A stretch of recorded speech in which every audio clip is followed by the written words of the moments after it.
Over the last 100 or so episodes, I've interviewed some of the first designers at companies like Linear, Facebook, Perplexity, Ramp, DoorDash, and a bunch of others. So this episode pulls out some of the key ideas to help you become a 10x startup designer. So let's begin by hearing from Helen Tran. I'm going to start working on understand the competitors in the market. I'm going to start understanding the entire product suite relevant to this vertical. And I'd start to actually map this out with the founder, trying to help them understand their own industry and being like, is this where you actually want to go? Does this make sense to you? Does this make you feel confident? Do we need to do more research? Are you excited about this area of the market? Those are the types of questions that you can help answer with them. When you're a founding designer, you're not just thinking about product, you're thinking about company positioning. So as you're evaluating a market, you're looking for opportunities where you can turn your blank slate into a competitive advantage. And that's something that Ian Wharton shared as well. Designers, I think, come with this degree of ignorance, which is, you know what, I don't know that particular field, but I come with all the tools to find it out.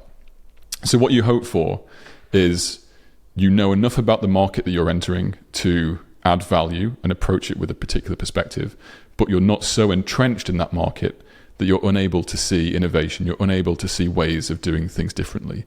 And that's that sweet spot. Diego took this idea to a whole other level and didn't even look at competitors while he was first designing Ramp. Because I didn't know how it needed to work, I basically just decided to think about what would I want it to look like and what would I want it to feel like, and didn't do any competitive research to start. I just said, let me just clean slate, really trying to simplify and make things one click as much as possible.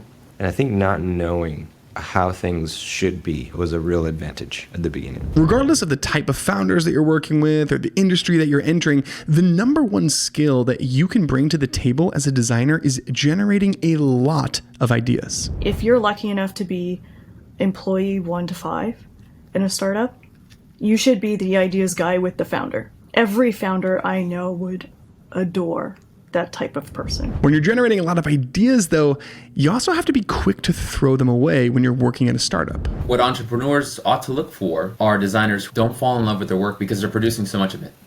They can't pick a favorite child because they have so many. There has to be a willingness in that pre-product market fit era to just be throwing away ideas, to stand something up, spend a lot of time working on it, and then walk away from it because it's just a dead end. And that's a muscle you just need to exercise now. It's like making sandcastles. It's going to get washed away pretty fast, even the really great ones. That's fine. That's just the nature of the work. It reminds me of a conversation that I had when I was first starting out at Maven. One of the co-founders, Shreyan, said the hardest part about the role will be knowing which good ideas to not do.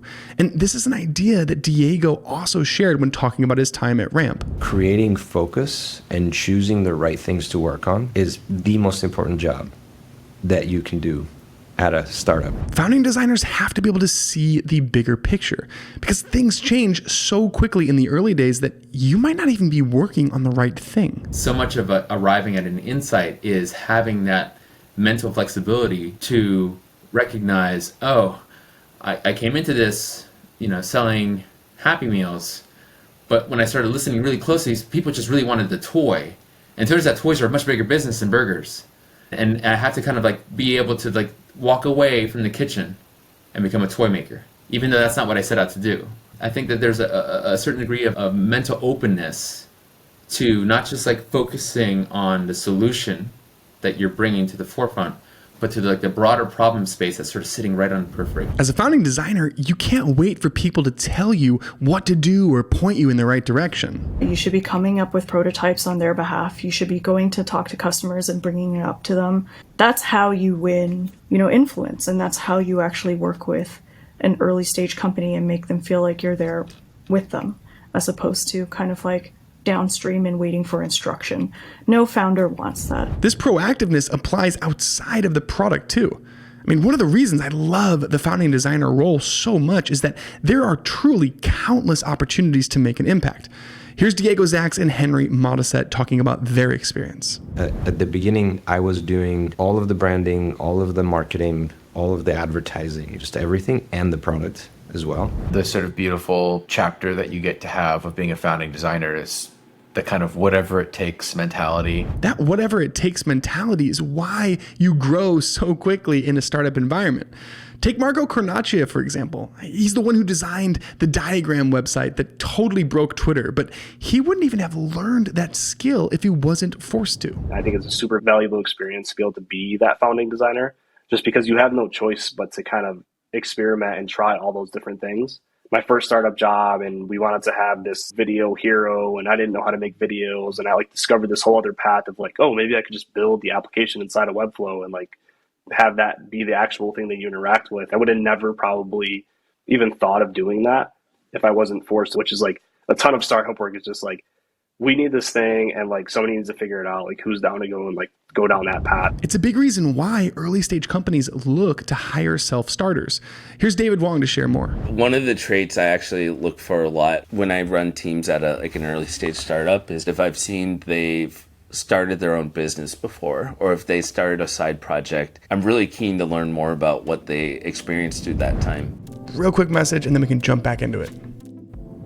So I've been using this new product to do research called Genway.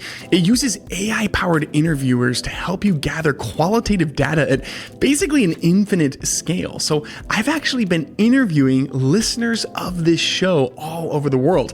I tell the AI what I'm hoping to learn, and then it has a dynamic conversation with each person.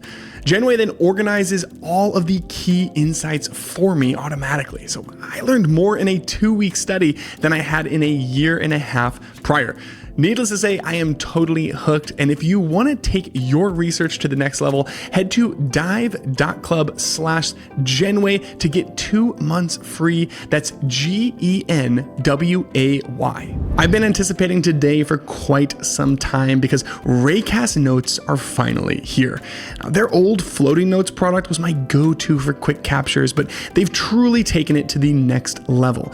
There's Markdown for formatting, keyboard shortcuts, multiple notes. You can even create a quick link to a specific note and assign a hotkey to it. So that way you can quickly open it up from anywhere in a single keystroke. It's just another way that Raycast helps me stay in flow while I work. So if you're not using it already, seriously, I can't recommend this product enough. Head to dive.club/Raycast to get started. That's RAYCAST.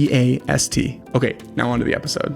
And the best way to get a job as a founding designer is to demonstrate expertise in that specific industry. It's a trend that's been pretty clear across all of my interviews.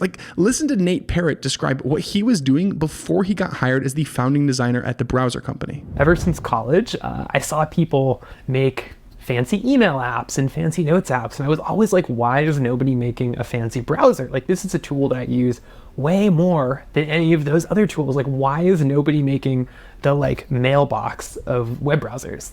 And so in my spare time, I was actually prototyping a web browser on my own. Adrien Griveau shared a similar story before joining as the founding designer of Linear. So I got really in love with GitHub, but also as a designer, I had a lot of functionalities that I didn't like. They were mostly for engineers. So with some friends, we built a Mac app called GitScope. And so I really started to get very interested into product management issues, ticketing at the time. I was already prototyping cohort-based course platforms in my spare time before I applied to Maven. So it wasn't that hard to communicate how passionate I was about the space. But another angle you can use to sell yourself as being a great candidate for a founding designer role is leaning into your generalist skill set. Thinking about what makes a good founding designer, or what gave me the advantage to be able to execute. It's really being a jack of all trades, of having actually done graphic design and books and advertising and branding, a pretty winding career. So that when, hey, this week we actually need to do ads, I've done that before. I can write copy. I can do Photoshop. Many of my favorite episodes are when we get to hear from some of the earliest designers at these really high profile startups. So if you want to learn more about this startup designer journey, head to dive.club/episodes, and you'll be able to hear some of the earliest design stories behind startups like Linear, Perplexity, Ramp, and who knows, maybe it will inspire you to start your own founding designer journey. Hey, it's Rid. Don't forget, if you want to go even deeper, each week I send an email out to over 10,000 designers with bonus resources and key takeaways from these conversations. So head to dive.club/email to sign up. Okay, I'll see you next week.